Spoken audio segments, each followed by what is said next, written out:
बघितलं ना कशी डोळे वाटारून बघत होती माझ्याकडे ते. अगं अजिबात संशय आलेला नाही, तू कशाला काळजी करतेस? पण मला एक सांग, तू तो चाकू का काढलास? अरे बाबा, मला वाटलं गरज पडली तर असावा. तुझी बायको कशी मारक्या म्हशीसारखी बघत होती माझ्याकडे, बघितलंस ना? आई, पण तो कीर्तीवरती वापरायची काही गरज नाही आणि मी तुला तो वापरू देणार नाही. हा अरे बाबा, नाही नाही वापरणार. तुझ्याशी असं वागेन का मी? हा, नाही करणार मी असं. फक्त खबरदारी म्हणून मी त्याला हात घातला होता, बाकी काही नाही. हा, मग ठीक आहे. मग ठीक आहे काय? तू का आलायस इथे? मी तुला सांगितलंय ना सारखा सारखा येत जाऊ नको. मला एवढंच सांग, तू काय विचार केलायस? हे विचारायला आलायस तू इथे? हा, गप्पा आहे माझं. आता मी तिला दिंडीत पाठवायचा विचार केलाय. दिंडीत का?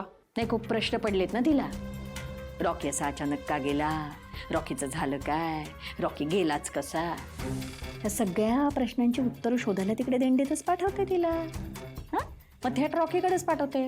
वर जाऊन विचार म्हणा, बाई रॉकीलाच का झालं रे? अगं पण तो आशू पण असेल ना बरोबर? आता आशू काय, त्या दिंडीत अख्खी दुनिया असणार आहे. पण आपल्याला तेच हवंय की नाही, म्हणजे आपल्यावर संशय येत नाही. नाही, आशू काय रे, तिच्याबरोबर कोणी ना कोणी सतत असणारच आहे. म्हणून काय आपण तिला उडवायची नाही? आपल्याला उडवायची आहे ना तिला. मग बरं, मला सांग, पुढे काय ठरवलंयस?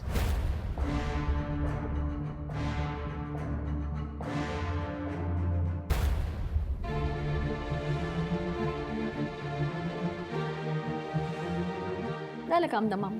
क्या बात आहे आई. नाही, तू म्हणालीस ते खरं आहे. तुझ्याकडे लोकांना मारायचे 100 मार्ग आहेत. यमाशी यारी केली आहे बाबा मी. शिवाची वारी, यमाच्या दारी.